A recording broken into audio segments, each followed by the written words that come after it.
पे करते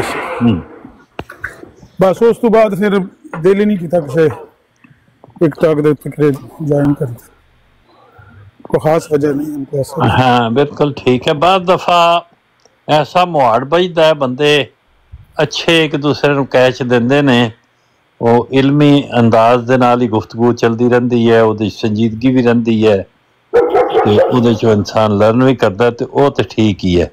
ਲੇਕਿਨ ਬਾਅਦ ਦਫਾ ਯਕਦਮ ਹੀ ਠਿੱਬੀ ਦੇ ਕੇ ਤੇ ਦਰਮਿਆਨ ਵਿੱਚ ਉਹ ਐਸੇ ਪਾਸੇ ਮੁੜ ਜਾਂਦੀ ਹੈ, ਇੱਕ ਵਜ਼ੀਰਾਬਾਦ ਹੀ ਜਾ ਪਹੁੰਚਦੀ ਹੈ ਗੱਲ, ਤੇ ਉੱਥੇ ਫਿਰ ਅੱਗੇ ਚੱਠਿਆਂ ਨਾਲ ਮੁਲਾਕਾਤ ਹੋ ਜਾਂਦੀ ਹੈ ਤੇ ਚੀਮੇ ਤੇ ਚੱਠੇ ਤੇ ਫਿਰ ਲੜਨ ਪੜਨ ਦਾ ਹੀ ਮੁਕਾਮ ਆ ਜਾਂਦਾ ਤੇ ਫਿਰ ਕੋਈ ਚੀਮੇ ਤੇ ਚੱਠੇ ਹਾਂ ਰਵਾਂ ਦੇ ਲੈ ਤੇ ਮਰਾਂ ਦੇ ਇਕੱਠੇ मरेंगे इकट्ठे।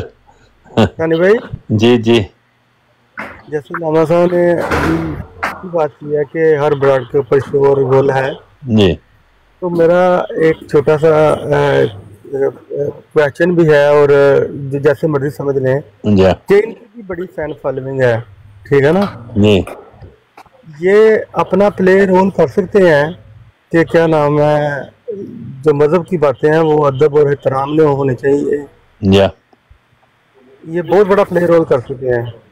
और अक्सर आप कुरान मजीद का एक हवाला देते हैं कि किसी की दुश्मनी में वो आपको वला यजरमन्नकुम शनानु कौमिन अल्लाह तादिलु इदिलु हुवा अक़रबु लित्तक़वा, ਜਿਹੜਾ ਕਿਸੇ ਦੇ ਖਿਲਾਫ ਉਧਾਰ ਖਾ ਕੇ ਬਹਿ ਜਾਣਾ ਮੈਂ ਉਹਦੀ ਕਰਨੀ ਮੁਖਾਲਫਤ ਹੈ, ਉਹ ਹਰ ਗੱਲ ਉਹਦੇ ਖਿਲਾਫ ਮੁਹਾੜ ਫੇਰਨਾ ਹੈ, ਇਹ ਗੱਲ ਚੰਗੀ नहीं, इस आदत तो बचने की जरूरत है जी। हमारे तो कोई फैन फॉलोइंग नहीं है, तो जिन जिन लोगों की फैन फॉलोइंग है उनको अपना रोल प्ले करना चाहिए, जो मेरा ख्याल है। हाँ बिल्कुल सही फरमाया तुसी, ऐसा ही है। तो तुसी गल नूं मजीद थोड़ा जा खोलो, मजीद खोल के बयान फरमाओ की कहंदे हो तुसी। मेरा ਉਹਦੇ ਚੋਂ इतना हिस्सा तो समझ आ गया है कि झुकाओ इख्तियार कर जाना या किसी के खिलाफ ऐसा ग्रज रखना कि सिर्फ असी किसी बंदे की गल ठीक भी होवे ते चूंकि असी ਉਹਦੇ ਨਾਲ नाराज हाँ तो फिर ਉਹਨੂੰ ਉਹਦੇ खिलाफ ही बोलना है। मैं सुनने ना डिबेटों में पढ़ता नहीं, मगर मैं एक बार बता देता हूँ आपको। हाँ, एक ये मेरे पास रिकॉर्डिंग भी है, अगर कहीं मैं चलाता हूँ, मैं चलाना नहीं चाहता, इनको खुद ही पता होगा। एक बयान करते हैं कि मिर्जा साहब सलीब को प्यार करते थे और अपने हाथ पे ठा मारते थे, एक ये बयान करते हैं। और एक इनका बड़ा मशहूर है कि मुर्दा तर पड़ा जिंदा कर दिया, वो भारत है ना, वो खुद ही बताती है कि लोग कह रहे थे, ठीक है, तो वो भारत ही जवाब भी दे रही है। तो उसमें मुझे थोड़ा सा ये नॉलेज वाले बंदे हैं, मुझे थोड़ा सा इस बात पे आता है, मैं क्योंकि मैंने इनसे कभी बात नहीं की। समझ गया हूँ आपकी बात ये होती है कि इबारत या पैराग्राफ जब हम पढ़ते हैं उसमें ज़रूरी नहीं कि हम उस पैराग्राफ को पढ़कर किसी और से उसको कहें कि तुम जो मफ़हूम समझाओगे समझोगे बताओगे तो वही हम मानेंगे। जो अकल अल्लाह ताला ने हमें अता फरमाई है उससे उसके इस्तेमाल करने से अल्लाह ताला ने मना भी नहीं फरमाया, तो उससे इस्तिफादा करके हम समझ सकते हैं कि किसी पैराग्राफ में बताई गई बात का क्या मतलब है। उसमें दो तीन मुश्किलें पेश आती हैं। एक ये है कि अगर वो अरबी में हो या फ्रांसीसी में हो तो फिर तर्जमा लाजम आता है, उसमें मसाइल आ जाते हैं, तर्जमे वाला बंदा कोई सही है या नहीं है या कई तर्जमे, उसका क्या किया जाए। और बाज़ दफ़ा उर्दू इबारत होती है, यानी वही इबारत होती है जो पढ़ने वाले के अपनी ज़ुबान भी होती है, लेकिन उसके अल्फाज भी मुकफ़ा मुसज्जा तो थोड़े वोकेबलरी वर्ड होते हैं, उनके मानी जो हैं वो मुश्किल पैदा करते हैं। और बाज़ दफ़ा वो इबारत बहुत सलीस होती है लेकिन उसका भी तर्जमा मुश्किल पेश आ जाता है। जैसे कुछ अरसा हुआ है कि किसी ने एक तर्जमे के लिए एक जुमला दिया था तारिक जावेद साहब को उर्दू से उर्दू करने के लिए, वो ये था कि मैंने पानी पी लिया है, इसका उर्दू तर्जमा। तो उन्होंने कहा 5 साल लगेंगे। तो क्योंकि मेहनत का काम है, दुनिया भर की डिक्शनरियाँ मंगवानी पड़ेंगी, तो उसमें से गुजरना पड़ेगा, तो इस किस्म की भी कैफियत पेश आती है। और बाद दफ़ा लोग उसको फ़ौरन ही कहते हैं कि हमारी अपनी ही ज़ुबान है, हमने पढ़ी है और हम समझ गए हैं। तो जो अगर आप समझ गए तो वही उसका मतलब है, ज़रूरी नहीं कि आप किसी और को फॉलो करें। और अगर उसमें से कोई गलत मतलब और तरह का मतलब निकालता है तो उसकी मर्जी ही निकालता है। ये है जवाब इसका। सबको तो हम नहीं कह सकते कि तुम हमारी अकल के मुताबिक मतलब निकालो, लेकिन हमें हक है कि हम अपनी अकल के मुताबिक किसी तारीर को समझ सकें, इसमें हमें आज़ादी है। मैं काम पे आ गया हूँ, शुक्रिया बहुत बहुत। ठीक हो गया, ठीक हो गया जी जी। लो जी, वाटर साहब भी तशरीफ ले आए ने। एक बात और भी है कि अहमद साहब चले गए। अहमद साहब ਲੋਕਾਂ ਨੂੰ ਕੰਮ ਪੈ ਜਾਂਦਾ ਹੈ ਤੇ ਉਹਨਾਂ ਦਾ ਕੰਮ ਆ ਗਿਆ, ਉਹ ਕੰਮ ਦੇ ਕਰੀਬ ਪਹੁੰਚ ਗਏ ਨੇ, ਇਸ ਕਰਕੇ। जी वाटर साहब की हाल है, तबीयतां किस तरह ने? हुसैनी साहब बहुत अच्छी तबीयत है। एक नकली हुसैनी साहब की ब्रॉड है, आज हम चले गए सारे लोग। ठीक है जी, सुबह के टाइम ऑटोमेटिक पे वो ब्रॉड 28 तक पहुंच गई। अच्छा जी, 28 नॉर्मल हो जाती उत्थे ते हुसैनी साहब उत्थे ਤੁਹਾਨੂੰ ਮੈਂ ਗੱਲ ਦੱਸਾਂ, ਮੈਨੂੰ ਕਦੀ ਉਹ ਬੰਦਾ ਮੋਡੀਏਟਰ ਬਣਾ ਦਿੰਦਾ ਤੇ ਕਦੀ ਮੈਨੂੰ ਮੋਡੀਏਟਰ ਤੋਂ ਹਟਾ ਦਿੰਦਾ। ਆਓ ਮਾਸ਼ਾ, ਇਹ ਮੈਨੂੰ ਨਹੀਂ ਪਤਾ ਕਿ ਉਹ ਮੇਰੀ ਮੁਖਾਲਫ ਮੈਨੂੰ ਫਸਾਉਣ ਵਾਸਤੇ ਕਰ ਰਿਹਾ ਹੈ ਜਾਂ ਮੇਰੇ ਨਾਲ ਮੁਹੱਬਤ ਚ ਕਰ ਰਿਹਾ ਹੈ। ਠੀਕ ਹੈ, ਮੈਨੂੰ ਇਹ ਵੀ ਨਹੀਂ ਪਤਾ। ਤੇ ਮੈਨੂੰ ਤੇ ਇਹ ਹੀ ਪਤਾ ਚੱਲ ਰਿਹਾ ਕਿ ਜਦੋਂ ਮੈਂ ਉੱਤੇ ਵੇਖਣਾ ਨਾ ਕਿ ਬਈ ਬੰਦਾ ਕੋਈ ਗਾਲ ਕੱਢ ਰਿਹਾ ਤੇ ਮੈਂ ਫਟਾਫਟ ਪੜ ਕੇ ਤੇ ਆਪ ਸ਼ੁਰੂ ਨਾ ਮਾਈਕ ਲਾ ਕੇ ਤੇ ਨਾਲ ਹੀ ਕਹਿ ਲੋ ਕਿ ਉਹਨੂੰ ਥੱਲੇ ਲਾਣਾ ਵਾ ਜਾਂ ਉਹਦਾ ਮਾਈਕ ਮਿਊਟ ਕਰਨਾ ਵਾ ਤੇ ਮੈਨੂੰ ਫਿਰ ਮੋਡੀਏਟਰ ਤੋਂ ਹਟਾ ਕੇ ਛੱਡ। ਨਹੀਂ, ਤੁਸੀਂ ਬੜਾ ਅੱਛਾ ਕਰਦੇ ਹੋ, ਉੱਥੇ ਤੁਹਾਡਾ ਜਾਣਾ ਜ਼ਰੂਰੀ ਹੈ, ਪਾਰਟਿਸਿਪੇਟ ਕਰਨਾ ਉਹ ਤੇ ਹੈ। ਅਗਰ ਤੁਸੀਂ ਨਹੀਂ ਜਾਓਗੇ ਤਾਂ ਉਹਦਾ ਇੰਤਜ਼ਾਮ ਫਿਰ ਸਹੀ ਤਰੀਕੇ ਨਾਲ ਨਹੀਂ ਚੱਲੇਗਾ, ਇਸ ਕਰਕੇ ਤੁਸੀਂ ਚੰਗਾ ਕਰਦੇ। ਨਹੀਂ ਜਾਇਦਾ ਤੇ ਕਹਿ ਲੋ ਕਿ ਸ਼ੁਗਰ ਲਾਣੀ ਹੈ, ਹੋਰ ਤੇ ਕੋਈ ਉੱਥੇ ਕੋਈ ਨਹੀਂ ਹੁੰਦਾ। ਇਹ ਤੇ ਠੀਕ ਹੈ ਗੱਲ। हुसैनी साहब उस ब्रॉड में तारिक चौहान ने कल अकेले बैठ के 2 घंटे अहमदियों को गालियां दे दी। कल तारिक चौहान बैठा ही 2 घंटे अहमदियों को गालियां देता रहा उस ब्रॉड में। माशाअल्लाह माशाअल्लाह। ਹੁਣ ਤਾਜ਼ਾ ਤਾਰਿਕ ਚੌਹਾਨ ਸਾਹਿਬ ਜਿਹੜਾ ਹੈ ਉਹ ਅਮਨ ਨਜ਼ੀਰ ਸਾਹਿਬ ਦੇ ਸਵਾਲਾਂ ਦਾ ਜਵਾਬ ਦੇ ਰਹੇ ਨੇ ਬਹਿ ਕੇ। ये हुआ ना कि लुत्फ ये है कि आदमी आम करे बाहर को मौजे हवाए रंग में आप नहा लिया तो क्या, तो जब फैज पास हो तो उसको बांटना चाहिए सबको। तो अहमदी की तरफ से जो तोहफा मुनाफकत है वो मिलता ही रहता है, वो जिस पे भी ताज़ा मिला सब किसी को जी, ताज़ा मिला किसी को, वो तो ताज़ा देते हैं, ताज़ा बना के मतलब आर्डर पे भी मिलता है। नहीं मैं कह रहा हूँ कि आज के दिन में यहाँ कह लें कि कब कोई अहमदी मिले और लफ्ज मुनाफिक ना कहे, ये नहीं बात बनती। अच्छा, वो उनके पास ये तोहफा काफी तादाद में है, वो अता करते रहते। यारा भाई साहब, आप रब्बा के रहने वाले हैं? नहीं जी, रब्बा का नाम ही रहने वाला हो बंदा तो रब्बा जाता तो है ना। फिर मुझे कुछ शक पड़ता है शरफ हासिल नहीं हुआ हुसैन साहब। मुझे एक नजारा कश्फी तौर पर दिखाया गया कि एक घर है, उसका ना पक्की ईंटों का सेहन है। अच्छा जी, और वो यारा भाई का घर है।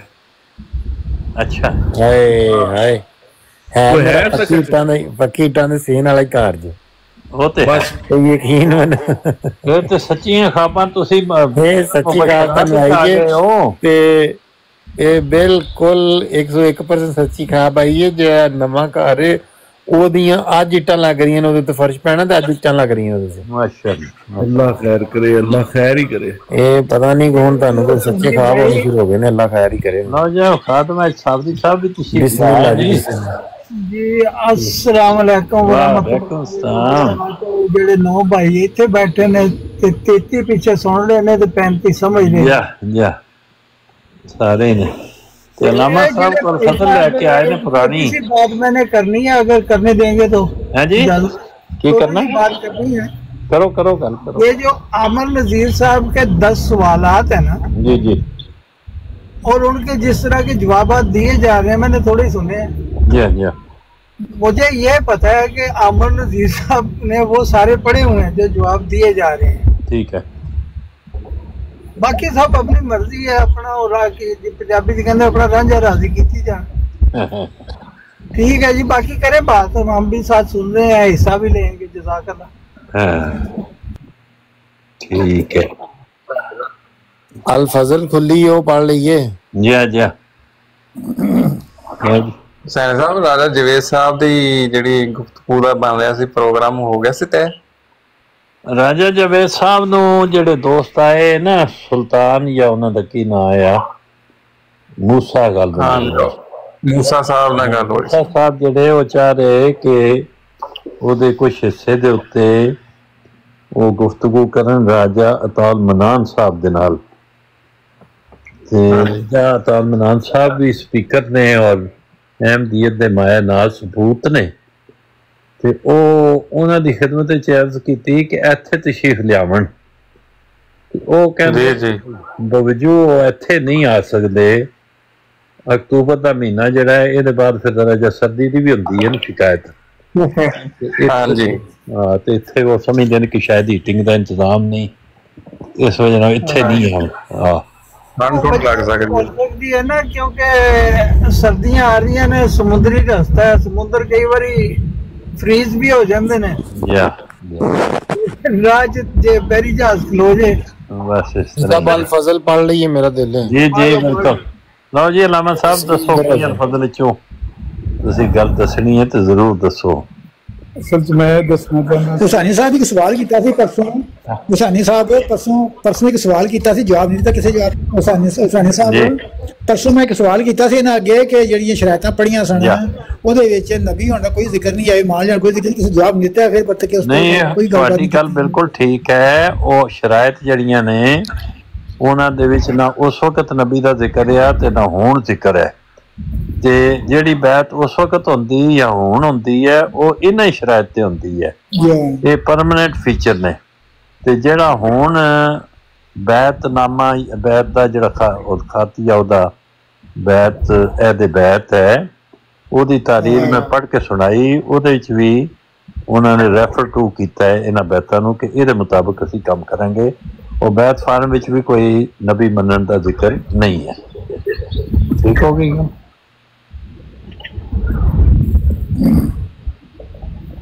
बैत की शर्त नहीं है नबी होना। ठीक है जी।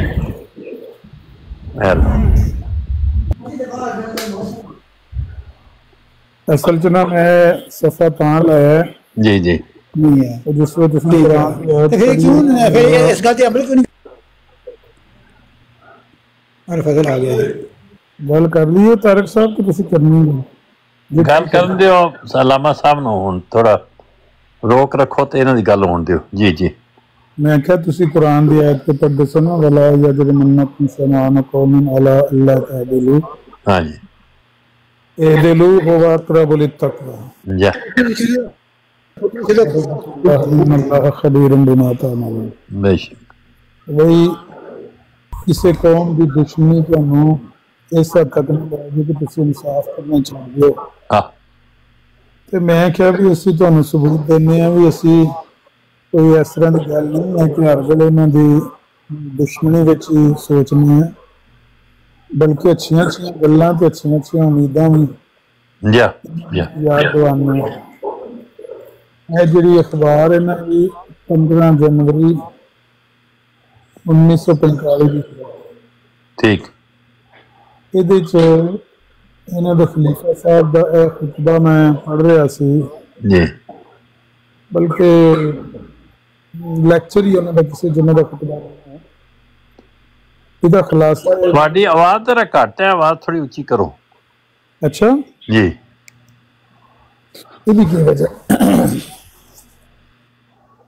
यहाँ तो मैं फिर दूसरे मोबाइल पे ज्वाइन करा कर जाता। ठीक है।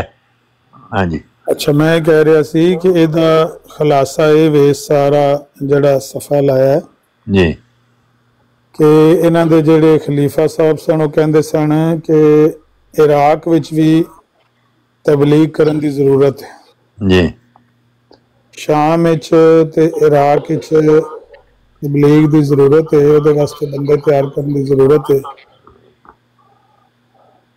ਕਿਸੇ ਦਿਨ ਮਾਈਕ ਤੋਂ ਹੁਣ ਆਵਾਜ਼ ਵਾਪਸ ਆਉਂਦੀ ਹੈ, ਤਾਰਕ ਸਾਹਿਬ ਦੇ ਮਾਈਕ ਤੋਂ ਆਉਂਦੀ ਹੈ ਜਾਂ ਤੁਹਾਡੇ ਮਾਈਕ ਵਾਪਸ ਆਉਂਦੀ ਹੈ? ਭਈ ਇੱਕ ਮਿੰਟ, ਮੈਂ ਉਹਨਾਂ ਨੂੰ ਕਰਨਾ ਕਲੋਜ਼। ਤੁਹਾਡੇ ਕਲੋਜ਼ ਕਿਉਂ ਨਹੀਂ ਹੋ ਰਿਹਾ ਹੈ? ਅੱਛਾ, ਮੈਂ ਉਹਨਾਂ ਨੂੰ ਫਿਰ ਨੀਚੇ ਲਾ ਦੇਣਾ ਤਾਂ ਕਿ ਜੋ ਮਿਊਟ ਨਹੀਂ ਹੁੰਦਾ। ਠੀਕ ਹੈ। ਉਹ ਕਹਿੰਦੇ ਨੇ ਕਿ ਇਹ ਜਿਹੜੇ ਨੇ ਨਾ ਮੁਲਕ, ਇਰਾਕ ਹੋ ਗਿਆ ਤੇ ਸ਼ਾਮ ਹੋ ਗਿਆ, ਇਹਨਾਂ ਮੁਲਕਾਂ 'ਚ ਅਗਰ ਤਬਲੀਗ ਸਾਡੀ ਹੋ ਜਾਏ ਨਾ, ਤੇ ਉਹ ਫਿਰ ਕੋਈ ਉਹਨਾਂ ਨੇ ਗੱਲ ਹੋਰ ਵੀ ਬਿਆਨ ਕੀਤੀ ਹੈ ਕਿ ਮਿਰਜ਼ਾ ਸਾਹਿਬ ਦਾ ਇੱਕ ਕਲਾਮ ਹੈ ਯਾਦੂਨ ਅਲਕਾ ਅਬਦਾਲ ਸ਼ਾਮ, ਹਾਂਜੀ, ਤਜ਼ਕਰੇ ਦੇ ਵਿੱਚ ਅਬਦਾਲ ਸ਼ਾਮ ਤੇ ਤਰਫਾਵਣਗੇ, ਹਾਂਜੀ, ਜਿਹਦੀ ਤਾਇਦ ਕਰਨਗੇ। ਉਹ ਕਹਿੰਦੇ ਨੇ ਕਿ ਵੀ ਅਗਰ ਅਸੀਂ ਉੱਥੋਂ ਫਿਰ ਉਹ ਮਿਰਜ਼ਾ ਸਾਹਿਬ ਦਾ ਇੱਕ ਹੋਰ ਵੀ ਇਹ ਕਲਾਮ ਨਾਮ ਉਹਨਾਂ ਦਾ ਅਬਦੁਲ ਕਾਦਰ ਵੀ ਰੱਖਿਆ। ਪੀਰ ਅਬਦੁਲ ਕਾਦਰ ਗਿਲਾਨੀ ਜਿਹੜੇ ਸਨ ਉਹ ਬਗਦਾਦ 'ਚ ਰਹਿੰਦੇ ਸਨ ਜੀ, ਤੇ ਕਹਿੰਦੇ ਨੇ ਕਿ ਇਹ ਇਸ ਤਰ੍ਹਾਂ ਹੀ ਹੈ ਕਿ ਸ਼ਾਮ ਦੇ ਮੁਤਲਕ ਕਲਾਮ ਹੈ ਯਾਦੂਨ ਅਲਕਾ ਅਬਦਾਲ ਸ਼ਾਮ, ਤੇ ਇਰਾਕ ਦੇ ਮੁਤਲਕ ਤੇ ਸ਼ਾਮ ਦੇ ਮੁਤਲਕ ਇਹ ਗੱਲਾਂ ਹੋ ਰਹੀਆਂ। ਤੇ ਉਹਨਾਂ ਨੇ ਕਿਹਾ ਕਿ ਅਗਰ ਤਬਲੀਗ ਉੱਥੇ ਫੈਲ ਜਾਏ ਨਾ ਇਰਾਕ ਵਿੱਚ, ਸ਼ਾਮ ਜੀ, ਇਹ ਜਿਹੜਾ ਇਲਾਕਾ ਹੈ ਨਾ, ਜਿਸ ਤਰ੍ਹਾਂ ਸਾਊਦੀ ਅਰਬ ਹੋ ਗਿਆ ਜਾਂ ਅਗਲੇ ਜਿਹੜੇ ਦੋ ਮੁਲਕ ਨੇ ਇਰਾਨ ਤੇ ਅਫਗਾਨਿਸਤਾਨ ਵਗੈਰਾ, ਇਧਰੋਂ ਅਸਾਂ ਧਿੱਕ ਲੈਣਾ ਹਿੰਦੁਸਤਾਨ ਵਾਲੇ ਪਾਸੇ, ਪਰ ਉਹ ਸਾਡੇ ਮੁਬਲਗ ਧਿੱਕ ਲੈਣ ਇਰਾਕ ਤੇ ਸ਼ਾਮ 'ਚ ਅਹਿਮਦੀਅਤ ਫੈਲ ਗਏ। ਇਹ ਜਿਹੜਾ ਵਿਚਕਾਰ ਵਾਲਾ ਏਰੀਆ ਨਾ ਇਰਾਨ ਦਾ ਤੇ ਅਫਗਾਨਿਸਤਾਨ ਦਾ, ਇਹ ਤਾਂ ਫਿਰ ਵਿੱਚ ਆ ਜਾਣਾ ਨਾ, ਜਦੋਂ ਦੋਵੇਂ ਪਾਸਿਓਂ ਇਹਨਾਂ ਨੂੰ ਘੇਰ ਲੈਣਾ ਸੀ ਤੇ ਫਿਰ ਇਹਨਾਂ ਕੋਲੇ ਅਹਿਮਦੀਅਤ ਕਬੂਲ ਕਰਨ ਤੋਂ ਇਲਾਵਾ ਹੋਰ ਕੋਈ ਚਾਰਾ ਨਹੀਂ ਰਹੇਗਾ, ਬਸ ਰਸਤਾ ਹੀ ਕੋਈ ਨਹੀਂ ਬਚਣਾ। ਮੈਂ ਚਲੋ ਆਖਰੀ ਉਹਨਾਂ ਦਾ ਇੱਕ ਪੈਰਾ ਪੜ੍ਹ ਕੇ ਸੁਣਾ ਦੇਣਾ। तो जी जी जरूर, बिल्कुल। हकीकत ये है कि अरब पर गलबा, तुसी म्यूट करो, ਤੁਹਾਡੇ ਨਾਲ ਸ਼ਾਇਦ ਕੋਈ ਗੜਬੜ ਹੋ ਗਈ ਮਾਈਕ ਜੀ। ਮੈਂ ਕਿਹਾ ਤੁਹਾਡੇ ਮਾਈਕ 'ਚ ਕੋਈ ਗੜਬੜ ਹੋ ਰਹੀ, ਤੁਸੀਂ म्यूट करके। मेरे माइक पे? हाँ जी। अच्छा, मैं बंद कर देना। हकीकत ये है कि अरब पर गलबा हासिल करने की पहली सीढ़ी इराक है। ज़रूरी है कि इस इलाके में अहमदियत की अशात की तरफ तवज्जो की जाए। अगर इराक में अहमदियत का गलबा हो जाए तो बहरीन के जज़ायर जो उसके कुर्ब में ही हैं, वहाँ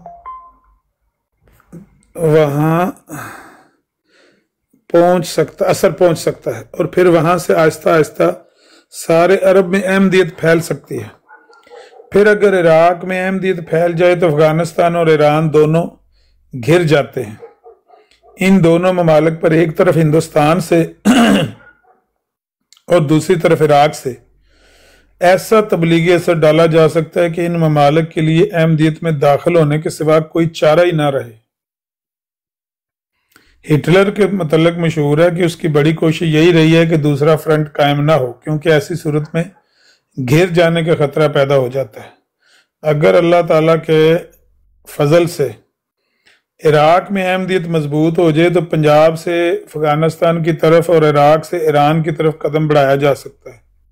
इस तरह दोनों ममालिक अहमदियत के असर के नीचे आ सकते हैं। इस लिहाज से भी कि जब दोनों तरफ से दबाव बढ़ जाए तो मुकाबला मुश्किल हो जाता है, और इस लिहाज से भी कि ईरानी और अफगानी दोनों मुतहदा हैं। ईरान में फ़ारसी ज़बान बोली जाती है, गो वो ज़्यादातर शिया, मगर फ़ारसी ज़बान चूँकि उनकी मादरी ज़बान है इसलिए अफगानिस्तान से इन्हें ख़ास ताल्लुक़ है, क्योंकि अफगानिस्तान के ऊपर के इलाके में जो अफगान कबाइल रहते हैं वो भी फ़ारसी नस्ल हैं। और अगरचे अफगानिस्तान के मशरक़ में पश्तो ज़बान बोली जाती है, मगर शुमाल मगरबी इलाके में फ़ारसी ज़बान ही बोली जाती है। यूँ भी अक्सर अफगानी फ़ारसी जानते हैं। इस लिहाज से ईरान और अफगानिस्तान आपस में ताद रखते हैं।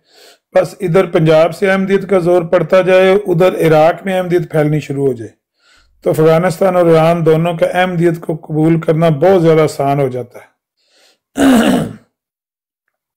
तो बहरहाल वो खुलासा वही है जरा मैं बयान करता है कि देखो कितना अच्छा उन्होंने एक ऐसी मिशन उन्होंने विजन जिहड़ा है वो बाद लोग उन्होंने कोयटे दे विच जिहड़ी तकरीर कीती 48 दे विच उत्थे कुछ दिनों वास्ते हो जांदे पहाड़ ते ठंडे मौसम वास्ते ਤੇ ਉਹਨਾਂ ਨੇ ਉੱਥੇ ਜਿਹੜੇ ਅਹਿਮਦੀ ਇਕੱਠੇ ਹੋਏ ਉਹਨਾਂ ਨੂੰ ਕਿਹਾ ਵੀ ਤੁਸੀਂ ਕੋਸ਼ਿਸ਼ ਕਰੋ ਇੱਥੇ ਦੀ ਆਬਾਦੀ ਘੱਟ ਹੈ, ਤੁਸੀਂ ਇੱਥੇ ਕੋਸ਼ਿਸ਼ ਕਰੋ ਇਸ ਸੂਬੇ ਨੂੰ ਹੀ ਕਮ ਕਮ ਅਹਿਮਦੀ ਬਣਾ ਲਓ। ਤੇ ਉਹ ਇਹ ਵੀ ਕਹਿੰਦੇ ਕਿ ਮੇਰਾ ਇਹ ਦਿਲ ਚਾਹੁੰਦਾ ਹੈ ਕਿ ਦੁਨੀਆ ਦਾ ਸਭ ਤੋਂ ਬੜਾ ਸਨਾਹ ਵੀ ਅਹਿਮਦੀ ਹੋਵੇ, ਦੁਨੀਆ ਦਾ ਸਭ ਤੋਂ ਅੱਛਾ ਜਿਹੜਾ ਕੋਈ ਵੀ ਕੰਮ ਕਿਸੇ ਵੀ ਇਲਮ ਦੇ ਵਿੱਚ ਦਸਤਰਸ ਰੱਖਣ ਵਾਲਾ ਉਹ ਅਹਿਮਦੀ ਹੋਣਾ ਚਾਹੀਦਾ। ਤੋ ਇਸ ਤਰ੍ਹਾਂ ਦੇ ਬਹੁਤ ਸਾਰੇ ਉਹਨਾਂ ਦੇ ਆਫਾਕੀ ਕਿਸਮ ਦੀਆਂ ਸੋਚਾਂ ਆਈਆਂ ਤੇ ਇਹ ਵੀ ਉਹਨਾਂ ਵਿੱਚੋਂ ਹੈ। ਠੀਕ ਹੈ ਗੱਲ, ਲੇਕਿਨ ਤਬਲੀਗ ਦਾ ਜਿਹੜਾ ਮੈਂ ਜਾਇਜ਼ਾ ਲਿਆ ਇੱਕ ਤਰੀਕੇ ਜਹਾਦ ਦਾ, ਜਿਹਦੇ ਨਾਲ ਨਫੂਜ਼ ਹੁੰਦਾ ਹੈ ਮੁਲਕਾਂ ਦੇ ਵਿੱਚ ਤੇ ਇਲਾਕਿਆਂ ਦੇ ਇਲਾਕੇ ਇੱਕ ਦਿਨ ਵਿੱਚ ਹੀ ਫਤਹ ਹੋ ਜਾਂਦੇ, ਫਿਰ ਫੌਜਾਂ ਅੱਗੇ ਨਿਕਲ ਜਾਂਦੀਆਂ ਹੈਗੀਆਂ ਤੇ ਬਾਦਸ਼ਾਹ ਜਿਸ ਇਲਾਕੇ 'ਚ ਦਾਖਲ ਹੁੰਦੇ ਨੇ ਅਸਰ ਅੰਦਾਜ਼ ਤੇ ਹੁੰਦੇ ਨੇ ਨਾ ਫਿਰ, ਤੇ ਉਹਦੇ ਨਾਲ ਉਹ ਇਲਾਕਾ ਜ਼ੇਰੇ ਨਗੀਮ ਵੀ ਆਉਂਦਾ, ਇਸਲਾਮ ਵੀ ਫੈਲਦਾ, ਤਰਬੀਅਤ ਵਾਲੇ ਪਿੱਛੇ ਤਰਬੀਅਤ ਕਰਦੇ ਜਾਂਦੇ। ਤੇ ਉਹਦੇ ਚੇਂਜ ਨਹੀਂ ਹੈ ਵੀ ਕਿਸੇ ਮੁਲਕ ਵਿੱਚ ਤੁਸੀਂ ਕੋਈ 2-4 ਕਿਤਾਬਾਂ ਦੇ ਕੇ ਭੇਜੋ ਤੇ ਇੱਕ ਬੰਦਾ ਕਿਸੇ ਮਸਜਿਦ ਵਿੱਚ ਬਹਿ ਕੇ ਦਰਸ ਦੇ ਤੇ ਫਿਰ ਜਿਸ ਤਰ੍ਹਾਂ ਉਹ ਕਹਿੰਦੇ ਨੇ ਕਸ਼ਮੀਰੀ ਜਿਹੜੇ ਨੇ ਉਹਨਾਂ ਨੂੰ ਕਿਹਾ ਵੀ ਬੰਦੂਕ ਤੇ ਉਹਨਾਂ ਕਿਹਾ ਜੀ ਧੁੱਪ ਵਿੱਚ ਰੱਖੋ ਆਪੇ ਠੁਸ ਕਰਸੀ, ਤੇ ਇਸ ਤਰ੍ਹਾਂ ਨਹੀਂ ਹੈ। ਉਹ ਕੋਸ਼ਿਸ਼ ਕਰਦੇ ਤੇ ਉਹ ਕਦਮ ਅੱਗੇ ਵਧਾਉਂਦੇ। ਦੂਸਰਾ ਤਰੀਕਾ ਜਿਹੜਾ ਤਬਲੀਗ ਦਾ ਜ਼ਾਹਿਰੀ ਤੌਰ ਤੇ ਸਮਝਿਆ ਗਿਆ ਹੈ ਕਿ ਮੁਨਾਜ਼ਰੇ ਔਰ ਮੁਬਾਹਿਸੇ ਕੀਤੇ ਜਾਣ ਔਰ ਉਹਦੇ ਨਤੀਜੇ 'ਚ ਲੋਕਾਂ ਦੀ ਰਾਏ ਤਬਦੀਲ ਹੋਵੇ ਔਰ ਸ਼ਾਮਲ ਹੋਣ, ਇਹ ਕੋਈ ਅੱਛਾ ਰਿਜ਼ਲਟ ਨਹੀਂ ਲਿਆਉਂਦਾ। ਇਹਦੇ 'ਚ ਸ਼ੁਗਲ ਤੇ ਹੋ ਜਾਂਦਾ ਹੈ, ਲੋਕਾਂ ਨੂੰ ਐਂਟਰਟੇਨਮੈਂਟ ਮਿਲਦੀ ਹੈ, ਲੋਕ ਸੁਣਦੇ ਨੇ, ਸਮਾਤ ਦੇ ਉੱਤੇ ਅਸਰ ਅੰਦਾਜ਼ ਹੁੰਦਾ ਹੈ, ਹਲਕਾ ਛੋਟੀ ਮੋਟੀ ਕਮੀ ਪੇਸ਼ੀ ਵੀ ਹੁੰਦੀ ਹੋਏਗੀ, ਲੇਕਿਨ ਇਹਦੇ ਨਾਲ ਐਸੇ ਰਿਜ਼ਲਟ ਕਦੇ ਨਹੀਂ ਪੈਦਾ ਹੋਏ ਕਿ ਬੜੇ ਪੈਮਾਨੇ ਤੇ ਲੋਕ ਮਹੱਲਿਆਂ ਦੇ ਮਹੱਲੇ ਤੇ ਇਲਾਕਿਆਂ ਦੇ ਇਲਾਕੇ ਦਾਖਲ ਹੋ ਜਾਣ ਕਿਸੇ ਮਜ਼ਹਬ ਵਿੱਚ। ਲੇਕਿਨ ਜਿਸ ਤਰੀਕੇ ਨਾਲ ਜ਼ਿਆਦਾ ਦਾਖਲ ਹੁੰਦੇ ਨੇ, ਜਿਹੜਾ ਪ੍ਰੂਵਨ ਹੈ ਉਹ ਹੈ ਬੱਚੇ ਪੈਦਾ ਕਰਨ ਦਾ। ਉਹਦੇ ਨਾਲ ਜਿਹੜੇ ਜਿਸ ਮਜ਼ਹਬ ਦੇ ਬੱਚੇ ਪੈਦਾ ਹੁੰਦੇ ਨੇ ਉਸ ਮਜ਼ਹਬ ਦੇ ਨਾਲ ਲਾਇਲ ਵੀ ਹੁੰਦੇ ਨੇ, ਉਸ ਮਜ਼ਹਬ ਦੇ ਹੀ ਹੁੰਦੇ ਨੇ ਔਰ ਉਸ ਮਜ਼ਹਬ ਦੇ ਹੋ ਕੇ ਰਹਿ ਜਾਂਦੇ ਨੇ। ਉਹਨਾਂ ਦੇ ਨਾਲ ਉਹਨਾਂ ਦੇ ਮੁਤਲਕ ਮੁਨਾਫਿਕ ਹੋਣਾ, ਗਲਤ ਹੋਣ ਦਾ ਗੁਮਾਨ ਨਹੀਂ ਹੋ ਸਕਦਾ। ਤੇ ਜਿਹੜੀ ਸਾਨੂੰ ਇਸਲਾਮ ਦੀ ਹਿਸਟਰੀ ਮਿਲਦੀ ਹੈ, ਠੀਕ ਹੈ, ਉਹਦੇ ਵਿੱਚ ਅਸਲ ਤੇ ਚਲੋ ਜਿਹੜਾ ਬੰਦਾ ਖਾਸ ਤੌਰ ਤੇ ਪੂਰੀ ਤਬਰੀ ਪੜ੍ਹੇ ਜਾਂ ਹਦੀਸਾਂ ਦਾ ਮਤਾਲਿਆ ਰੱਖੇ, ਉਹ ਇਸ ਚੀਜ਼ ਨੂੰ ਉਹ ਸਹੀ ਕਲੀਅਰਲੀ ਦੱਸ ਸਕਦਾ ਹੈ ਕਿ ਇਸਲਾਮ ਅਸਲ ਜਿਹੜਾ ਨਾ ਅਸਲ ਜ਼ਿਆਦਾ ਫੈਲਿਆ ਕਿਸ ਤਰ੍ਹਾਂ ਹੈ। ਕਿਆ ਤਬਲੀਗ ਨਾਲ ਫੈਲਿਆ ਜਾਂ ਕਹਿ ਲਓ ਕਿ ਬੱਚਿਆਂ ਦੇ ਨਾਲ ਫੈਲਿਆ ਕਿ ਯਾਨੀ ਬੱਚੇ ਪੈਦਾ ਕੀਤੇ, ਜਿਵੇਂ ਕਹਿ ਲਓ ਕਿ ਉਦੋਂ ਲੋਨਲੀ ਦਾ ਵੀ ਕਨਸੈਪਟ ਸੀ, ਕਹਿ ਲਓ ਕਿ ਹੋਰ ਵੀ ਕਨਸੈਪਟ ਸਨ, ਯਾਨੀ ਕਿ ਔਰਤਾਂ ਵੀ ਉਦੋਂ ਜ਼ਿਆਦਾ ਰੱਖੀਆਂ ਜਾਂਦੀਆਂ ਸਨ, 4 ਯਾਨੀ ਕਿ ਹੁਣ ਤੇ ਚਲੋ ਮੈਂ ਨਾ ਕਿ ਕੋਈ 2% ਨਹੀਂ ਤੇ 3% ਲੋਕ ਹੋਣਗੇ ਜਿਹੜੇ 4 ਬੀਵੀਆਂ ਰੱਖਦੇ ਹੋਣਗੇ।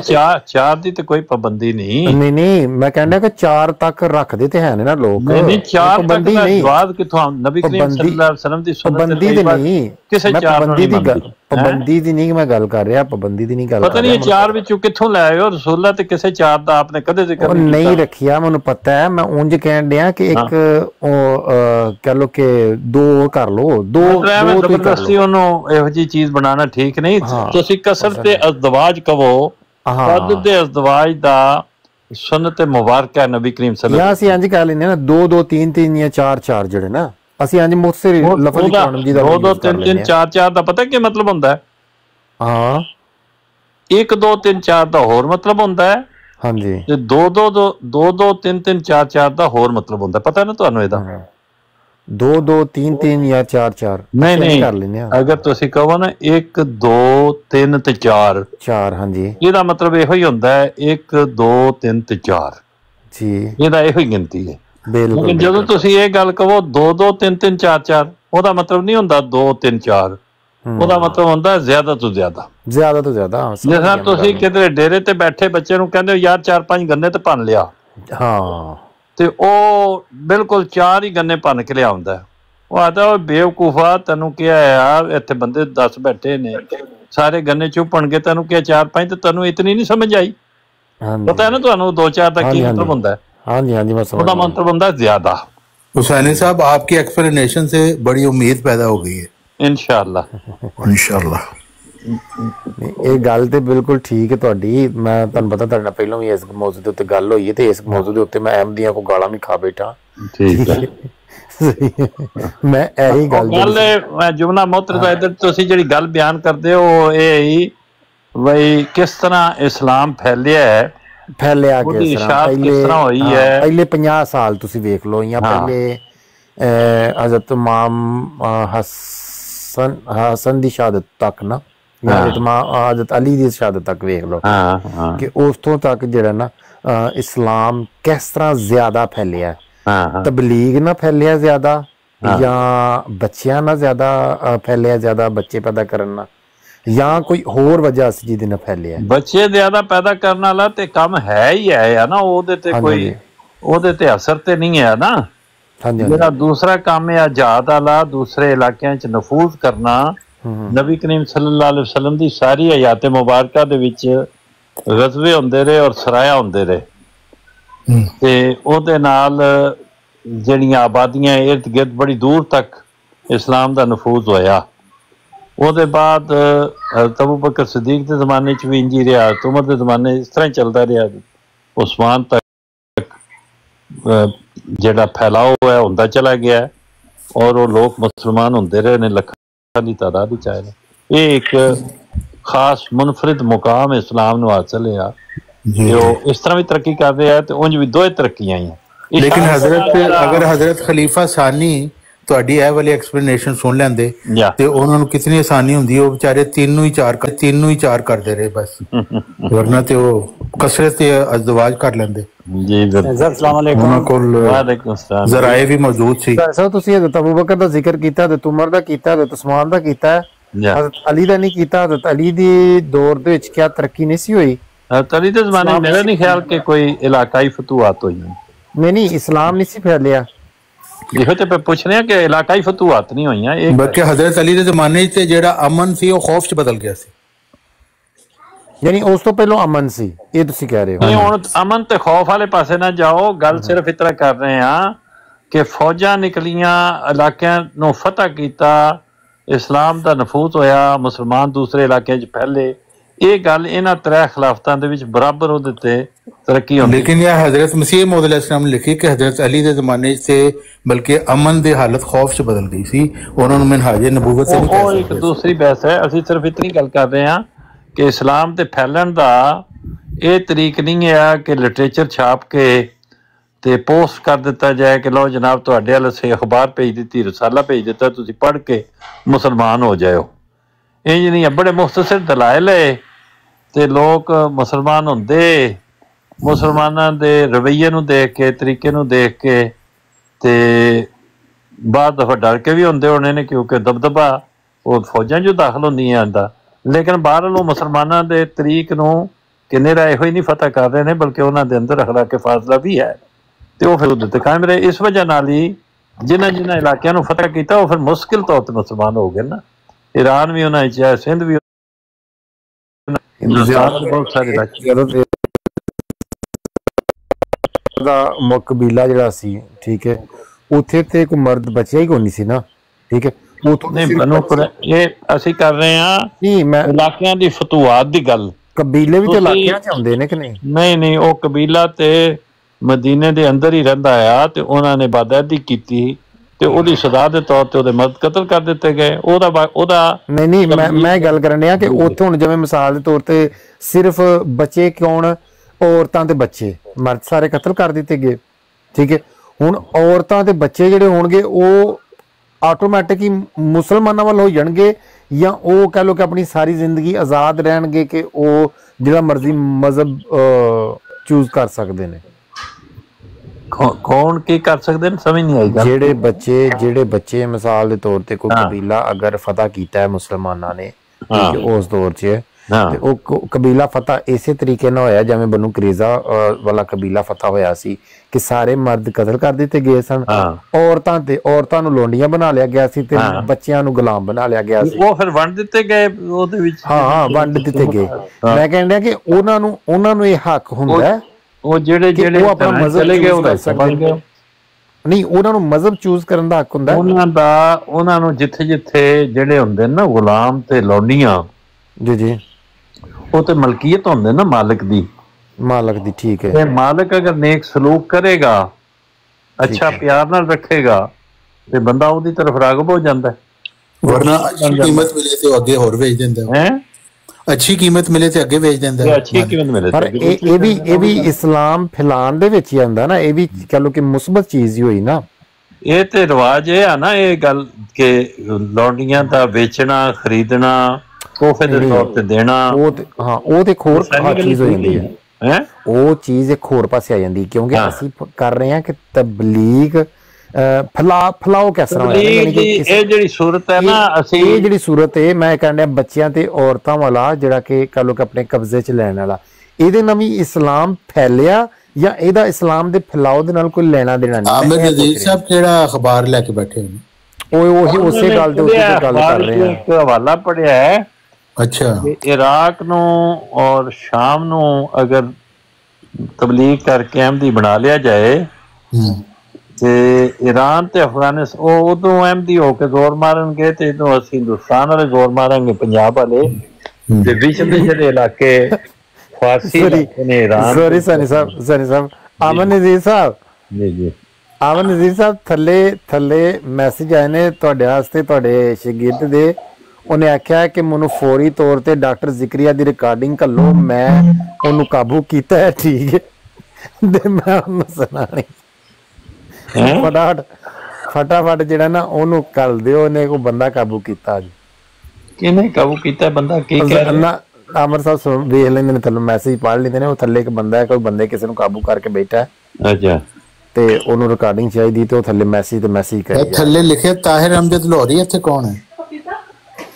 ਤਾਹਿਰ ਅਮਜਦ ਦਾ ਲਾਹੌਰੀ ਹੋਣ ਨਾਲ ਕੋਈ ਤਲਕ ਨਹੀਂ ਹੈ। ਤਾਹਿਰ ਅਮਜਦ ਤੇ ਅਹਿਮਦੀ ਨੇ। ਲਾਹੌਰੀ ਅਹਿਮਦੀ ਨਹੀਂ, ਲਾਹੌਰੀ ਅਹਿਮਦੀ ਨਹੀਂ ਨੇ, ਉਹ ਸਿਰਫ ਅਹਿਮਦੀ ਨੇ। ਅੱਛਾ, ਹਾਂ ਸਾਹਿਬ ਗੱਲ ਇਹ ਤੇ ਕਰਦੇ ਸੀ, ਅਖਬਾਰ ਦਾ ਸਫਾ ਲਾਇਆ ਤੇ ਅਖਬਾਰ ਦਾ ਸਫਾ ਤਾਂ ਲਾਇਆ ਕਿ ਇਹਦੇ ਚ ਉਹਨਾਂ ਨੇ ਦੱਸਿਆ ਕਿ ਅਹਿਮਦੀਅਤ ਕਿਸ ਤਰ੍ਹਾਂ ਫੈਲ ਸਕਦੀ ਹੈ। ਅਹਿਮਦੀਅਤ ਦੇ ਫੈਲਾਓ ਵਾਸਤੇ ਉਹਨਾਂ ਨੇ ਇੱਕ ਬਣਾਇਆ, ਜਿਵੇਂ ਕਹਿ ਲਓ ਫਾਰਮੂਲਾ, ਇੱਕ ਮਨਸੂਬਾ। ਹਾਂਜੀ, ਮਨਸੂਬਾ ਕਹਿ ਲਓ, ਫਾਰਮੂਲਾ, ਅਮਲ ਕਹਿ ਦਿੰਦੇ ਆ, ਲਾਇਆ ਅਮਲ ਕਹਿ ਲਓ। ਉਹਨਾਂ ਐਕਸ਼ਨ ਪਲਾਨ। ਹਾਂਜੀ, ਇਰਾਕ ਦੇ ਬਾਰੇ ਮਿਰਜ਼ਾ ਸਾਹਿਬ ਦਾ ਐਲਾਨ ਵੀ ਸ਼ਾਮ ਦੇ ਬਾਰੇ, ਤੇ ਉੱਥੇ ਦੇ ਜਿਹੜੇ ਅਬਦਾਲ ਨੇ ਉਹ ਤੁਹਾਡੇ ਵਾਸਤੇ ਦੁਆ ਗੋ ਨੇ।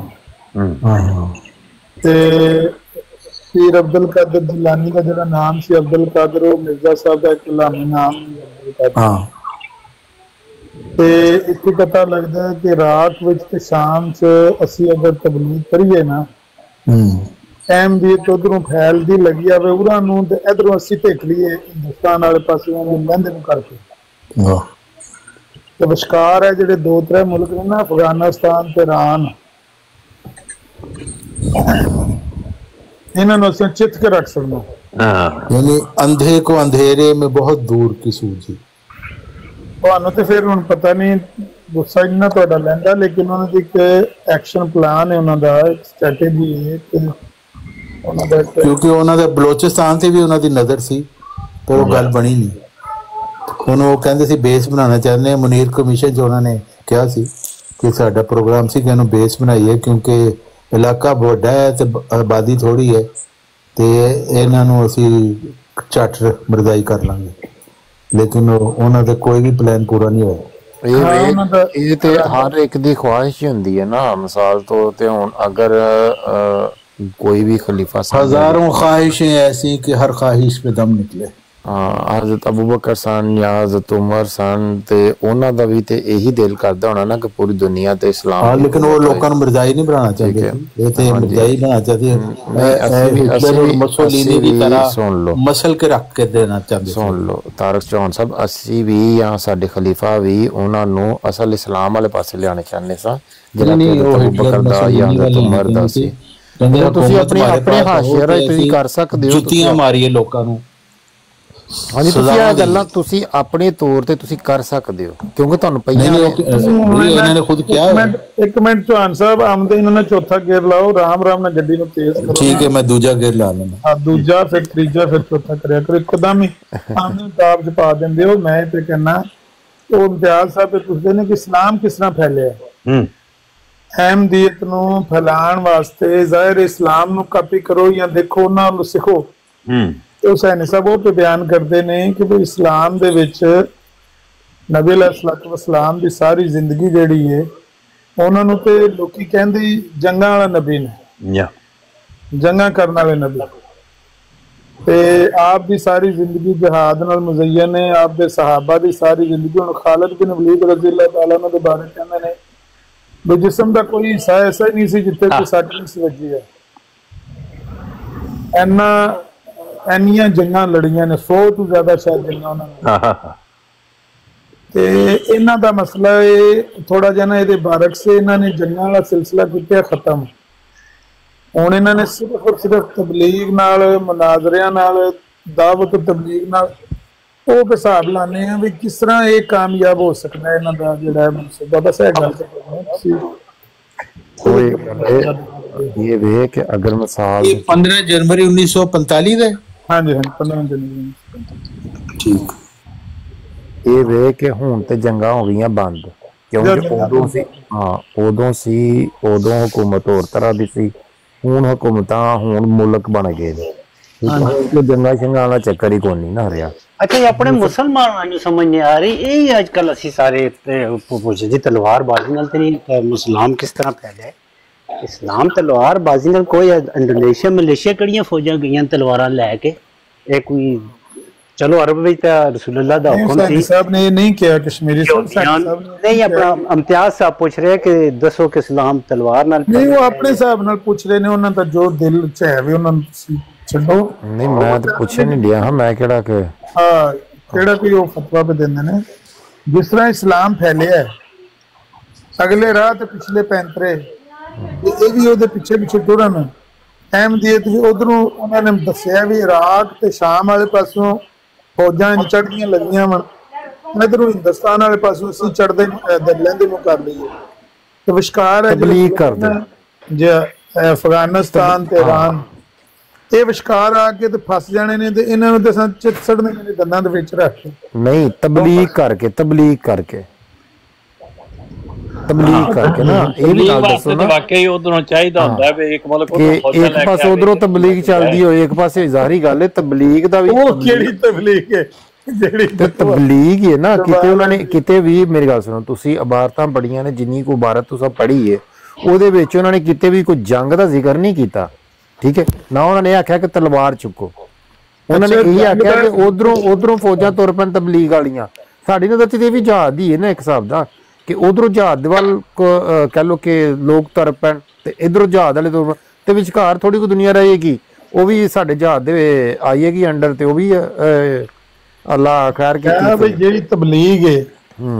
हुण हुसैनी साहब दी बराड है, उत्थे पर जेड़ा पियांदा है मेहनती दी बराड लगी है। ਇਹ ਵਿਸ਼ਕਾਰ ਕੋਈ ਫਸਾ ਲਈਦਾ ਬੰਦਾ ਵੀ ਇਹ ਵਿਸ਼ਕਾਰ ਵਾਲੀ ਬਰਾੜ ਫਸ ਗਈ।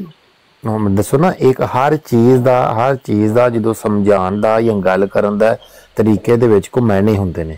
ਠੀਕ ਹੈ, ਜਿਵੇਂ ਹੁਣ ਮਿਸਾਲ ਦੇ ਤੌਰ ਤੇ ਹੁਣ ਤੁਹਾਡੇ ਕੋਲ ਵੀ ਕੋਈ ਵੀ ਯਾਦ ਨਾ ਤੁਹਾਨੂੰ ਕੋਈ ਅਲਫਾਜ਼ ਨਿਕਲੇ ਸਨ, ਤੁਸੀਂ ਕਿਸ ਤਰ੍ਹਾਂ ਉਹਨਾਂ ਨੂੰ ਪਰਦਾਪੁਸ਼ੀ ਕੀਤੀ, ਉਹਨਾਂ ਨੂੰ ਅਲਫਾਜ਼ਾਂ ਨੂੰ ਕਵਰ ਕੀਤਾ, ਸਾਰੇ ਇੱਕ ਨੂੰ ਬਿਠਾ ਕੇ ਸਮਝਾਇਆ, ਉਹ ਬਿਲਕੁਲ ਹੋਰ ਮਤਲਬ ਨਿਕਲਦਾ। ਬੋਲੋਗੇ ਅਲਫਾਜ਼ ਤੁਸੀਂ ਹੋਰ, ਲੇਕਿਨ ਉਹਦਾ ਮਤਲਬ ਜਿਹੜਾ ਹੁੰਦਾ ਨਾ ਉਹ ਹੋਰ ਹੁੰਦਾ।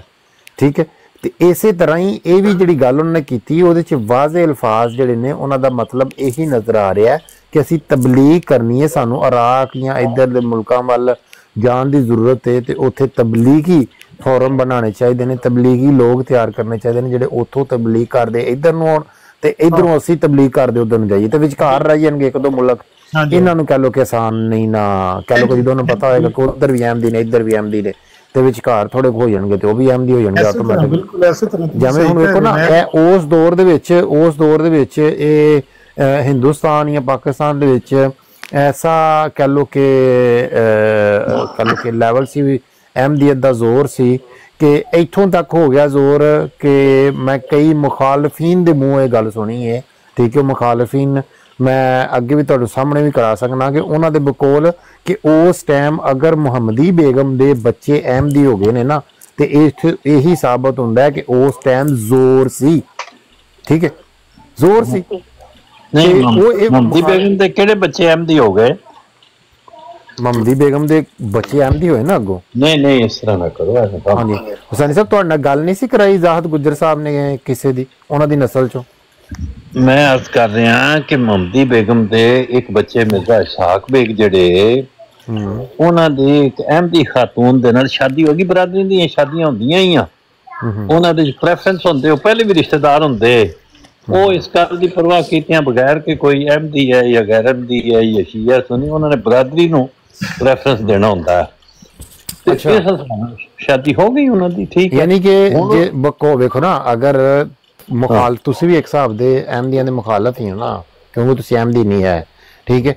अगर तुहाडी नज़र ना जिवें कि मुखालफां दी नज़र ना वेख्या जाए कि अगर किसी दी बकौल तुहाडे कि तुसी जिवें इल्जाम लांदे हो मिर्जा साहब दे उत्ते कि मिर्जा साहब ने ए खत लिखिया या उन्हां नूं बदनाम करन दी कोशिश कीती या बड़ा वड्डा नाउज़ बिल्लाह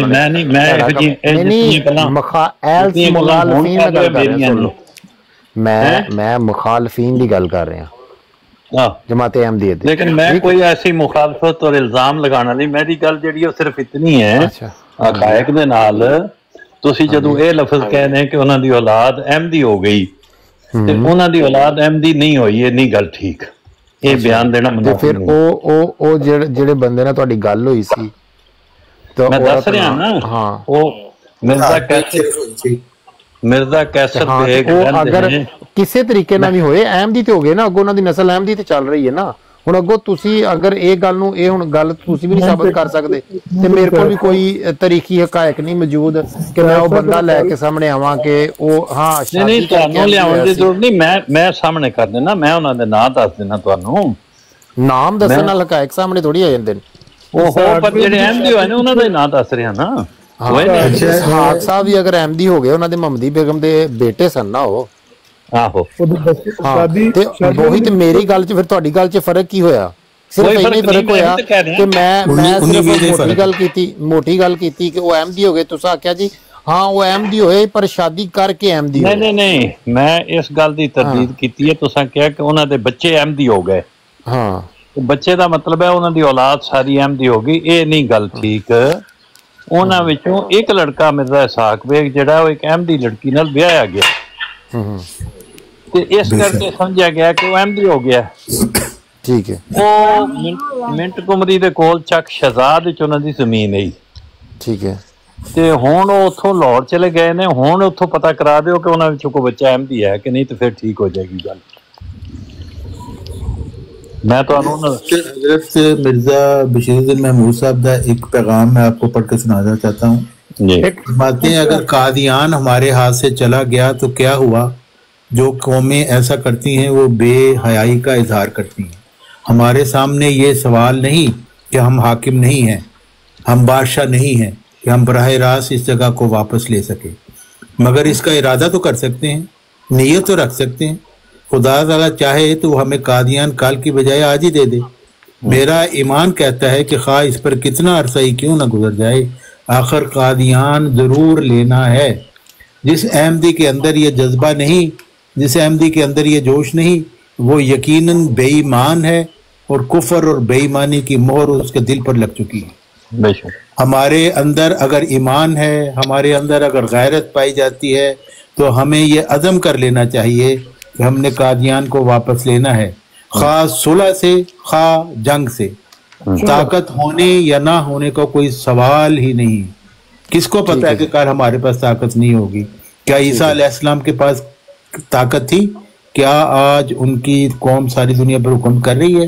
क्या हमारे आका हजरत मोहम्मद सल्लल्लाहु अलैहि वसल्लम के पास ताकत थी?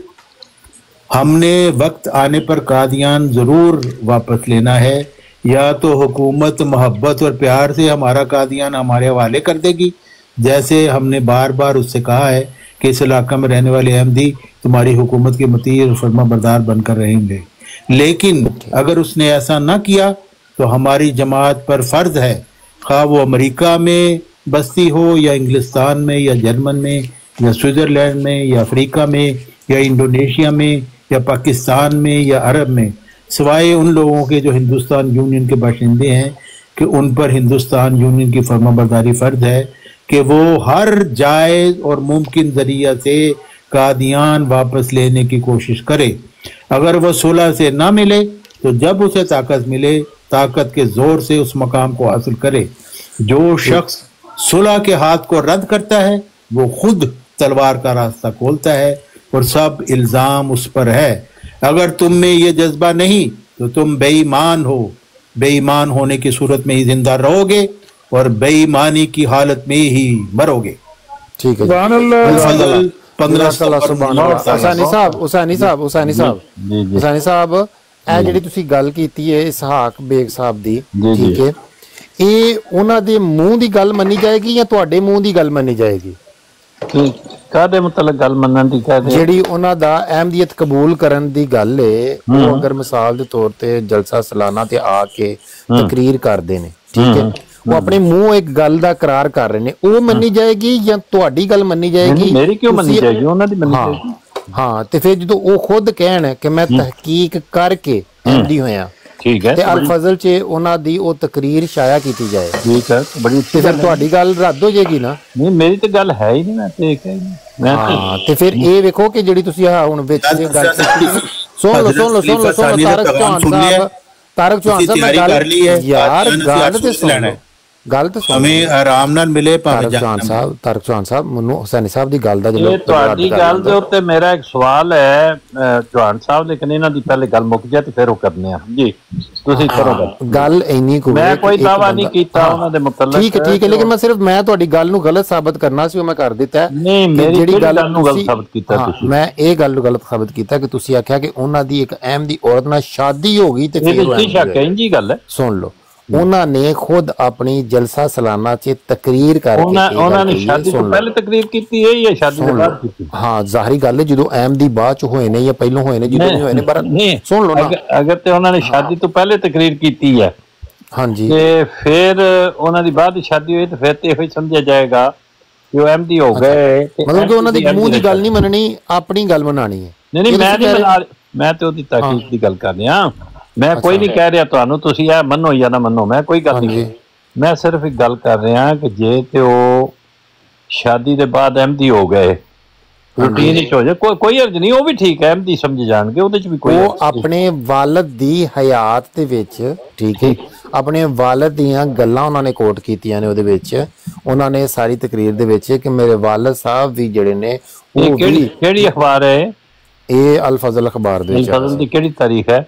ਮੈਨੂੰ ਹੁਣ ਤਾਰੀਖ ਨਹੀਂ ਪਤਾ, ਮੈਂ ਉਹ ਤੁਹਾਨੂੰ ਪੜ੍ਹ ਲਾਂਗੇ ਤੇ ਦੇਖ ਲਾਂਗੇ। ਉਹਨਾਂ ਦੀ ਬਕਾਇਦਾ ਤੌਰ ਤੇ ਜਲਸਾ ਸਾਲਾਨਾ ਚ ਸੁਣ ਤੇ ਲਓ, ਜਲਸੇ ਸਾਲਾਨਾ ਦੇ ਉੱਤੇ ਉਹਨਾਂ ਦੀ ਬਕਾਇਦਾ ਤੌਰ ਤੇ ਤਕਰੀਰ ਮੌਜੂਦ ਹੈ ਮੁਹੰਮਦੀ ਬੇਗਮ ਸਾਹਿਬ ਦੇ ਬੇਟੇ ਦੀ। ਉਹਨੇ ਆਖਿਆ ਮੈਂ ਤਹਿਕੀਕ ਕਰਕੇ ਤੇ ਅਹਿਮਦੀ ਹੋਇਆ, ਠੀਕ ਹੈ, ਤਹਿਕੀਕ ਕਰਕੇ। ਤੇ ਇਹ ਜਿਹੜੀ ਗੱਲ ਹੈ ਨਾ ਕਿ ਇਹ ਤੁਸੀਂ ਆਪਣੇ ਮੂੰਹ ਕਹਿ ਸਕਦੇ ਹੋ ਜਾਂ ਐਜ਼ ਏ ਮੁਖਾਲਫ, ਕਿਉਂਕਿ ਮੈਂ ਜਿਹੜੀ ਗੱਲ ਕਹੀ ਉਹ ਤੇ ਨਾ ਟਕਰਾ ਹੀ ਨਹੀਂ ਰਹੀ, ਮੈਂ ਤੇ ਕੁਝ ਹੋਰ ਨਹੀਂ, ਤੁਸੀਂ ਆਪਣੇ ਮੂੰਹ ਇਹ ਗੱਲ ਕਰ ਸਕਦੇ ਹੋ ਕਿ ਹਾਂ ਠੀਕ ਹੈ, ਅਗਰ ਤੁਸੀਂ ਇਹ ਗੱਲ ਕਰੋ ਕੋ ਤਹਿਕੀਕ ਕਰਕੇ ਹੋਏ ਨੇ ਤੇ ਫਿਰ ਤੇ ਗੱਲ ਮੁੱਕ ਜਾਂਦੀ ਨਾ, ਫਿਰ ਤੇ ਕੋਈ ਨਹੀਂ ਇਸ ਗੱਲ ਕਰਦੇ ਹੋ। ਉਸ ਇੰਟਰਵਿਊ ਚ ਕੱਢ ਕੇ ਵਹਾ ਦਿਓਗੇ? ਹਾਂ, ਮੈਂ ਸੁਣਾ ਦਿਆਂਗਾ ਤੁਹਾਨੂੰ, ਪੜ੍ਹ ਕੇ ਸੁਣਾ ਦਿਆਂਗਾ ਤੁਹਾਨੂੰ। ਮੈਂ ਹੁਣ ਕੱਢ ਦੇਣਾ ਇੰਟਰਵਿਊ। ਇੰਟਰਵਿਊ ਕਿਹੜਾ? ਇੰਟਰਵਿਊ ਕਿਹੜਾ? ਉਹ ਇੰਟਰਵਿਊ ਹੀ ਹੈ, ਤਕਰੀਰ ਕਿਹੜੀ ਸਰ? ਉਹ ਤਕਰੀਰ ਹੈ। ਆ ਪਿਛਲੇ ਤੁਸੀਂ ਇਮਰਾਨ ਕਾਲੂ ਨੇ ਜਿਹੜੇ ਤੁਹਾਨੂੰ ਜਵਾਬ ਦਿੱਤੇ ਸਨ ਮੁਹੰਮਦੀ ਬੇਗਮ ਦਾ ਇਤਰਾਜ਼ ਦੇ ਉੱਤੇ, ਉਹ ਸੁਣਿਆ ਤੁਸੀਂ ਸਾਰਾ? ਹਾਂ, ਮੈਂ ਉਹ ਸਾਰਾ ਸੁਣਿਆ। ਉਹਦੇ ਵਿੱਚ ਇਹ ਬਕਾਇਦਾ ਤੌਰ ਤੇ ਉਹਦੇ ਜਵਾਬ ਦੇ ਵਿੱਚ ਤੁਸੀਂ ਉਹਦੇ ਜਵਾਬ ਹੀ ਨਹੀਂ ਸੁਣਨੇ, ਇਤਰਾਜ਼ ਕਰ ਲਿਆ ਤੁਸੀਂ, ਲੇਕਿਨ ਜਵਾਬ ਨਹੀਂ ਸੁਣਿਆ ਅਜੇ ਤੱਕ। ਜਵਾਬ ਸੁਣੋ ਨਾ। ਹਾਂ, ਲੇਕਿਨ ਮੈਂ ਦੱਸਣ ਤੇ ਡਿਆ ਨਾ, ਉਹ ਸਾਰੀ ਗੱਲ ਉਹਦੇ ਵਿੱਚ ਉਹਨੇ ਬਕਾਇਦਾ ਤੌਰ ਤੇ 10 ਬਲਕਿ 20-30 ਦਿਨ ਹੋ ਚੱਲੇ ਨੇ, ਮਹੀਨਾ ਹੋ ਚੱਲਿਆ। ਹਾਂ, ਤੇ ਉਹ ਤਕਰੀਬਨ ਵੇਖੋ ਨਾ, ਮੇਰੀ ਗੱਲ ਸੁਣੋ, ਤਕਰੀਬਨ ਪੂਰੇ ਹੋ ਚੁੱਕੇ ਨੇ, 6 ਤੋਂ 7 ਹੋ ਗਏ ਨੇ, ਤਕਰੀਬਨ 2-3 ਰਹਿ ਗਏ ਨੇ, ਤੇ ਉਹ ਵੀ ਅਪਲੋਡ ਤੇ ਕਰਸ਼ਨ ਲੱਗਿਆ। ਸਾਡੀ ਜ਼ਿੰਮੇਵਾਰੀ ਮੈਂ ਤੇ ਅੱਜ ਮੁਕੰਮਲ ਜਵਾਬ ਦੇ ਦਿੱਤਾ। ਦੱਸਾਂ ਹੁਣ ਵੇਖੋ ਨਾ, ਤੁਹਾਨੂੰ ਦੋ ਤਰਫੋਂ ਆ ਰਹੇ ਨੇ, ਤਾਰਿਕ ਚੌਹਾਨ ਸਾਹਿਬ ਵੀ ਦੇ ਰਹੇ ਨੇ, ਮੁਕੰਮਲ ਕਰ ਦਿੱਤਾ। ਹਾਂ, लेकिन तारिक चौहान साहब थोड़ा को ना जल्दी च कर गए ने ते इमरान खान हो सकदा आस्ता आस्ता करदे हो सकदा। तारिक चौहान साहब तुसी जेहड़ी तारीर पढ़ी है जी ਉਹਦੇ ਚ ਖਲੀਫਾ ਸਾਨੀ ਦਾ ਇਹ ਅਜ਼ਮ ਹੈ ਕਿ ਕਾਦੀਆਨ ਨੂੰ ਫਤਹ ਕਰਨਾ ਹੈ ਜੀ ਕਾਦੀਆਨ ਨੂੰ ਕਿਸੇ ਵੀ ਤਰੀਕੇ ਨਾਲ ਅਸੀਂ ਫਤਹ ਕਰਨਾ ਹੈ ਜਿਹੜਾ ਇਸ ਅਜ਼ਮ ਤੇ ਨਹੀਂ ਹੈ ਉਹ ਬਗੈਰਤ ਬੇਈਮਾਨ ਹੈ। ਹਾਂ ਉਹ ਠੀਕ ਹੈ ਤੇ ਅਜ਼ਮ ਕਰਕੇ ਕਾਦੀਆਨ ਨੂੰ ਕਿੱਥੇ ਲੈ ਜਾਣਾ ਹੈ फतह करके हुकूमत साड़ी होएगी। नहीं मेरा मकसद है दो ये बड़ा एक दिलचस्प जी गल है जिहड़ी तुसी सुनाई है जी गल ये है कि जे ते कादियान कोई ऐसी कम्युनिटी होवे ना जिसमें कार हुंदी है ट्रक हुंदा है घोड़ा हुंदा है उन्होंने तुसी कदे जाके पार कर देंदे हो बंद देंदे हो रख देंदे हो वो तो ठीक है लेकिन कादियान ते उन्हां विचों नहीं कादियान ते एक इलाका है ना बिल्कुल साहब ये होई होना जिस तरह बैतुल मक़दस है कब्जे विच अहमदिया दी तो कादियान एक मुकद्दस जगह है ना मैं कुछ शर्त वो है भी इंडिया विच अगर मैं समझा पाकिस्तान दे रब्बा दी गल अगर इंडिया विच तो ख्वाहिश मतलब अपनी चीज तक कह सकने ना पहले इंडिया फतह करांगे फिर कादियान अपने नहीं देखो हुन जिस तरह असी मुसलमान भी तो ख्वाब देख ही रहे बैतुल मक़दस दे 54 मुल्क है लेकिन असी एक छोटा जिहा नहीं का वो लै सकदे ना ਤੁਹਾਡੇ ख्वाब पूरे होए ना ਸਾਡੇ ਹੋਣਗੇ। हर बंदे नूं उस चीज दा हक ते है गल करन दा ना अपनी इस चीज दा ख्वाहिश ते कर सकदा ना बंदे इस विच कोई बुरी गल नहीं पर उन्हां जेहड़ी ख्वाहिश दा इज़हार कीता है इहदे तबलीग को नहीं कादियान वापस हासिल करने विच तबलीग दा जिक्र नहीं उन्हां आख्या अमन नाल नहीं ते ताकत नाल हाँ उन्होंने कहा एक से आराम ना तुसी दे दियो ਤੁਹਾਨੂੰ ਭਲੇ ਮਾਨਸਾ ਨਾਲ ਵੀ ਕਿਹਾ ਸਾਨੂੰ ਦੇ ਦਿਓ ਤੇ ਜੇ ਨਹੀਂ ਮੰਨੋਗੇ ਤੇ ਫਿਰ ਅਸੀਂ ਜੰਗ ਦਾ ਸਾਡੇ ਕੋਲ ਤਲਵਾਰ ਉਠਾਉਣ ਦਾ ਕਿਹਨੂੰ ਕਿਹਾ ਉਹਨਾਂ ਨੇ ਕਿਹਨੂੰ ਕਿਹਾ ਗਵਰਨਮੈਂਟ ਆਫ ਇੰਡੀਆ ਨੂੰ ਨਹੀਂ ਕਿੱਥੇ ਕਿਹਾ ਕੋਈ ਆਇਆ ਉਹਨਾਂ ਦਾ ਲੈਟਰ ਕੋਈ ਕੀ ਮਤਲਬ ਹੈ ਕਿ ਕਿੱਥੇ ਕਿਹਾ ਆਪਣੀ ਕਿਤਾਬ ਵਿੱਚ ਲਿਖਿਆ ਹੋਣਾ ਹੈ ਆਪਣੀ ਕਿਤਾਬ ਵਿੱਚ ਉਹਨਾਂ ਨੇ ਲਿਖਿਆ ਹੋਣਾ ਹੈ ਯਾਰ ਘਰ ਤਿਆਰੀ ਤੇ ਕਰਦੇ ਸਨ ਕਸ਼ਮੀਰੀ ਸਾਹਿਬ ਹਾਂ ਉਹਨਾਂ ਨੇ ਤੇ ਫੌਜ ਵੀ ਬਣਾਈ ਸੀ बनाई सी तैयारी पे करते मेरी गल सुन लो अगर आमन नज़ीर साहब कादियान वो थले टाक मास्टर साहब ही लिखते हैं कि कादियान साडे को गया किदों नहीं तो एवं ही फिर इन्होंने खलीफा जी ने एवं चवल ही मारी है फिर गया उन्होंने को गया तो है 15 सितंबर 1948 की ख्याल है जंग ना लेना थोड़ा तमीज ਨਾਲ ਵੀ ਗੱਲ ਕਰ ਲਈਦੀ ਹੈ ਇਤਰਾਮ ਨਾਲ ਵੀ ਗੱਲ ਕਰ ਲਈਦੀ ਹੈ ਤੁਹਾਨੂੰ ਜ਼ਰੂਰੀ ਨਹੀਂ ਕਿ ਤੁਸੀਂ ਹਰ ਗੱਲ ਦੇ ਵਿੱਚ ਆਪਣਾ ਜਿਹੜਾ ਉਹ ਤਰਬੀਅਤ ਉਹ ਵਿਖਾਣੀ ਲਾਜ਼ਮੀ ਹੁੰਦੀ ਹੈ ਤਰਬੀਅਤ ਮੇਰੀ ਜਮਾਤ ਅਹਿਮਦੀਆ ਨੇ ਕੀਤੀ ਹੋਈ ਹੈ ਹਾਂ ਤੇ ਉਹੀ ਨਾ ਕਿ ਹੁਣ ਤੁਸੀਂ ਆਪਣੇ ਆਪ 'ਚ ਚੇਂਜਿੰਗ ਲਿਆਓ ਤੁਹਾਡੇ ਕੋਲ ਤੁਸੀਂ ਇੱਕ 200 ਦੀ ਜਮਾਤ ਜਿਹੜੀ ਹੈ ਉਹ कह लो कि माँ ना अलैहि हिटलर और मुसोलिनी तो बहुत मुतासर है इस वजह में हाँ माँ अना अलैहि व सहाबी दे उत्ते हो तुसी कह लो कि बाकी सब ने 72 समझदे हो तुसी 73वां हो ते तुसी अपने आप च थोड़ा कुछ चेंजिंग लियाओ तुसी अपना ऐसा आदत बदलेगी हाँ हुन तारिक चौहान साहब देखो ना अगर मिसाल दे तौर ते किसी औरत नूं किसी नहीं खलो हाँ जी कर लो तुसी कर लो मैं क्या कादियान खुशिया के ये तो जवाब दो सनकी ओए सनी भाइयों हाँ जी क्या फरमा रहे हो मैं क्या कादियान खुशिया क्यों हाँ मैं वही अर्ज कर रहा दो सूरतां ने एक तो है कादियान नूं फतह करना है ते फतह करके किथे ले जाना है ਇਹ ਉਹਨਾਂ ਨੇ ਤੁਹਾਨੂੰ ਦੱਸਣਾ ਇਹੀ ਤੇ ਚੀਜ਼ ਹੈ ਜਿਹੜੀ ਉਹਨਾਂ ਦੀ ਮਹਿਕਮਾਨਾ ਰਾਜ਼ ਹੁੰਦੇ ਨੇ ਇੱਕ ਤੇ ਇਹ ਗੱਲ ਹੈ ਇਹਦੇ ਚੋਂ ਇਹ ਸਵਾਲ ਨਿਕਲਦਾ ਹੈ ਕਿ ਕਾਦੀਆਨ ਫਤਹ ਕਰਕੇ ਕਿੱਥੇ ਸ਼ਾਮਲ ਕਰਨਾ ਦੂਸਰੀ ਗੱਲ ਹੈ ਜੀ ਜੀ सैनी भाई ਇਹ ਗੱਲ ਹੁੰਦੀ ਕਿ ਜਦੋਂ ਕਿਤੇ ਡਾਕਾ ਵੱਜ ਜਾਂਦਾ ਨਾ ਇਹ ਚੋਰੀ ਹੋ ਜਾਂਦੀ ਹੈ ਉਹ ਚੀਜ਼ ਫਿਰ ਉੱਥੇ ਨਹੀਂ ਰਹਿੰਦੀ ਰਾਈਟ ਇਸ ਵਾਸਤੇ ਮਤਲਬ ਹੁਣ ਇਹ ਮਰਜ਼ਈਆਂ ਕਾਦੀਆਨੀਆਂ ਨੇ ਖਤਮੇ ਨਬੂਵਤ ਤੇ ਡਾਕਾ ਪਾ ਲਿਆ ਨਾ ਹੁਣ ਜਿਹੜੇ ਗੈਰ ਅਹਿਮਦੀ ਨੇ ਨਾ ਉਹਨਾਂ ਪਿੱਛੇ ਖਤਮੇ ਨਬੂਵਤ ਦਾ ਕੋਈ ਤਸੱਵੁਰ ਨਹੀਂ ਰਿਹਾ ਉਹ ਚੁੱਕੀ ਗਈ ਡਾਕੂ ਵੱਜ ਗਿਆ ਹੁਣ ਤੇ ਉਹ ਜਰਾਏ ਨਬੂਵਤ ਦੇ ਕਾਇਲ ਹੋ ਗਏ ਨੇ ਉਹ ਹੁਣ ਤਗੋ ਦੋਚ ਨੇ ਕਿ ਖਤਮੇ ਨਬੂਵਤ ਦੀ ਜਿਹੜੀ ਦੌਲਤ ਉਹਨਾਂ ਕੋਲ ਖੁੱਸ ਗਈ ਨਾ ਮਿਰਜ਼ਈਆਂ ਕਾਦੀਆਨੀਆਂ ਡਾਕਾ ਮਾਰ ਕੇ ਲੈ ਗਏ ਨੇ ਨਾਲ ਰਾਈਟ ਉਹ ਹੁਣ ਵਾਪਸ ਫਤਹ ਕਰਨਾ ਚਾਹੁੰਦੇ ਨੇ ਇਸ ਵਾਸਤੇ ਖਤਮੇ ਨਬੂਵਤ ਦੇ ਨਾਰੇ ਲਾਉਂਦੇ ਨੇ ਲੇਕਿਨ ਉਹਨਾਂ ਚ ਆਪਣੇ ਕਾਇਦ ਜਦੋਂ ਚੈੱਕ ਕਰਦੇ ਨੇ ਤੇ ਉਹ ਲੱਭਦੀ ਨਹੀਂ ਇਹਨੂੰ ਕਹਿੰਦੇ ਨੇ ਡਾਕਾ कादियानी। अच्छा हुसैनी साहब आप अक्सर कहते हैं ना कि मैं इनको फासिक कहता हूँ हजरत खलीफतुल मसीह सानी ने भी फासिक किया है जेड़ा उन्होंने नहीं मानते तो खुतबात महमूद 29 जून 1917 कहते हैं मैं देखता हूँ बाज लोग जबान से तो इकरार करते हैं اور تحریر و تقریر میں خلیفۃ المسیح کہتے ہیں، مگر جو حق کے اطاعت ہے اس سے بہت دور ہے۔ زبانی خلیفۃ المسیح کہنا یا لکھنا کیا کچھ حقیقت رکھتا ہے؟ شیعوں نے لفظ خلیفہ کے استخفاف اور ہنسی کے لیے نائیوں اور دردیوں تک کو خلیفہ کہنا شروع کر دیا، لیکن کیا خلفاء ان لوگوں کی ہنسی سے ذلیل ہو گئے؟ ہرگز نہیں۔ لوگوں نے اس لفظ خلیفہ کو معمولی سمجھا ہے، مگر خدا کے نزدیک معمولی نہیں۔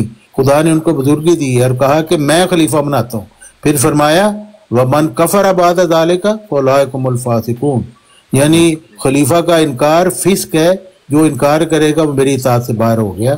یعنی مرزا محمود صاحب کہہ گئے نے جڑا مرزا خلیفہ نو نہیں ماننے گا وہ فاسق ہے۔ طارق چوہان صاحب جڑی تسی ہن گل کیتی ہے کہ خلیفہ دا انکار کرنے والا فاسق، کیا تسی اس چیز نو مانتے ہو؟ جڑے مرزائی خلیفے دا انکار نہ کچھ نہیں، البتہ وہ خلیفہ جڑا صدی دے سر تے آندا ہے اللہ تعالی یعنی ایدے وچ وہ خلیفہ دا انکار مسلمان نہیں ہوندے، لیکن جے تسی ہن نائی نو خلیفہ کہنا ٹوٹ چڑھدے ہو تے تسی کہے وہ کہے کہ میرا تسی انکار کرتے تو فاسق ہے، تو نائی خلیفہ جڑا ہے وہ انکار نہ فاسق نہیں ہوندا آدمی، نہ دیگاں بنانے والے خلیفہ دے انکار نہ ہوندا ہے، نہ مرزائی خلیفہ دے انکار نہ فاسق ہوندا ہے، کیونکہ وہ تے کمیٹی نے بنایا ہے پکوڑے سموسے کھا کے۔ اللہ تعالیٰ جنہوں کھڑا کر دے نا، اللہ تعالیٰ نے کنوں بنایا؟ حضرت مسیح موعود نے بنایا، اس تو پہلے 12 خلیفے مجدد بنائے، عبدالغفار جنبہ صاحب نو اللہ نے بنایا، انہوں دا انکار فسق ہے۔ 16ویں صدی ہجری جڑا مجدد آئے گا وہ دا انکار فسق ہے۔ 12ویں کون سا نا 12ویں کون سا؟ امتیاز صاحب انہی بحث نہ کرو، اس مجدد کا منکر فاسق ہے، بالکل فاسق ہے، بالکل فاسق۔ خاندان دے خلیفیاں دا کوئی نہیں، وہ تو گھر بنائے۔ علامہ اقبال نے ایسے موقع تے فرمایا ہے ایک ہو مسلم حرم کی پاسبانی کے لیے، ہاں وہ تہاڈا حق معدل وہی سی۔ ٹھہر جا سال حق معدل دی گل سناؤ۔ چین کے ساحل سے لے کے تاب خواہ کے کاشگر، ٹھیک ہے، دوبارہ پڑھو شعر۔ ایک ہو مسلم حرم کی پاسبانی کے لیے، نہیں ایتے غلطی کر، ایک ہوں، ایک ہوں نہیں، ایک ہوں، ہاں ہوں، ہاں ہوں نہیں پڑھنا، ورنہ تسی علامہ صاحب دی کیٹیگری چ کھڑے ہو جاؤ گے۔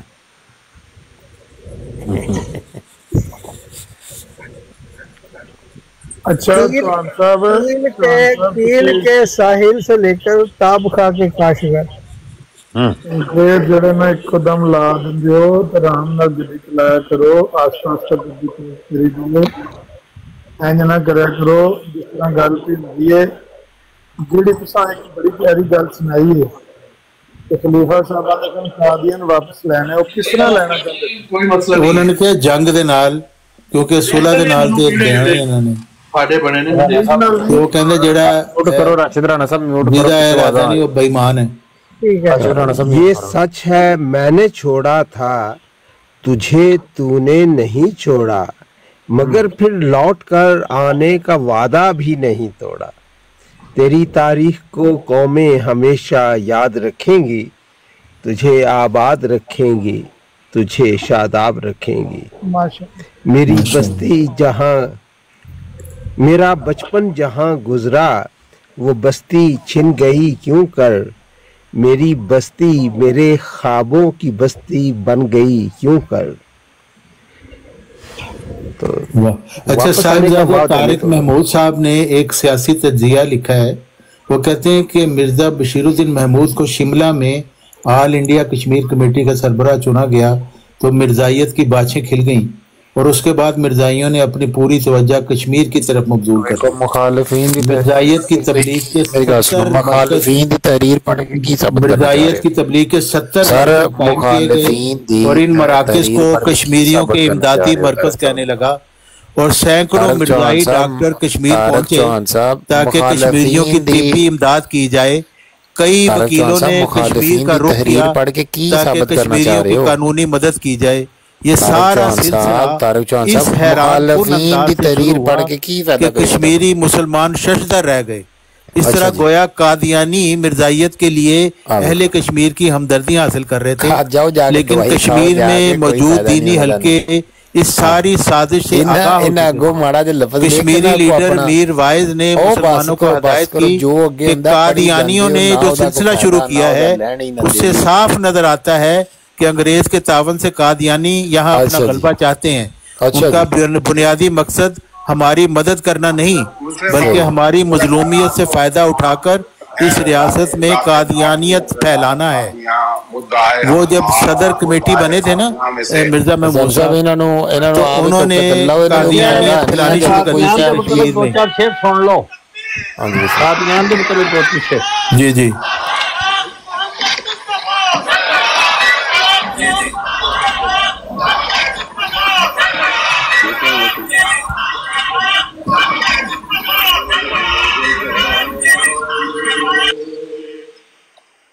ذات باری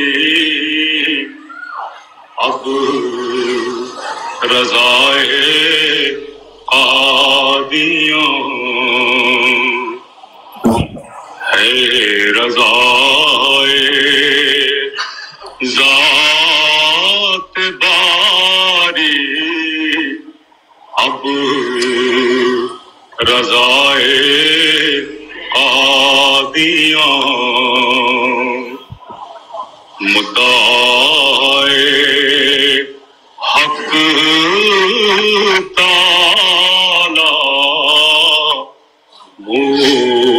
مدعائے قادیاں وہ ہے خوش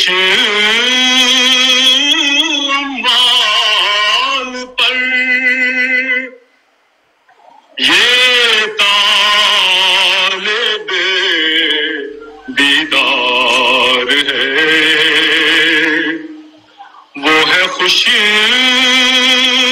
اموال پر یہ طالب دیدار ہے بادشاہوں سے بھی افضل ہے بادشاہ سے بھی بہتر ہے افضل ہے ٹھیک بادشاہوں سے بھی افضل ہے گدائے قادی. حضور نے کریکشن کران دی خلق کوشش کی تھی لیکن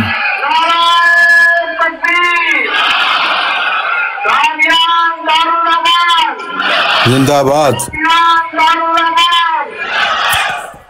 درویشان قادیان درویشان قادیان میں نے اسے مجھ مار چھٹی تو سی درویشان قادیان سے بھی افضل ہے گدائے قادیان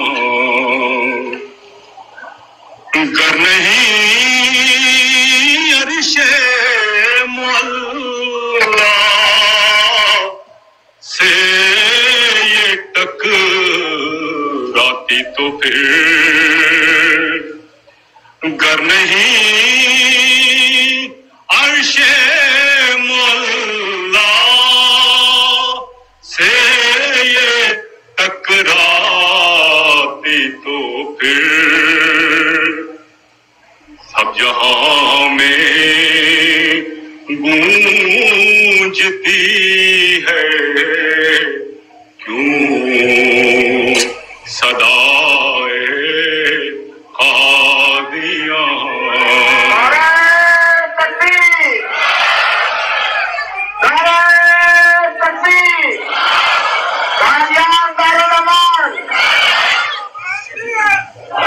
سب جہاں میں گونجتی ہے صدائے قادیاں. میرے پیارے دوست تو تم دم نہ لینا جب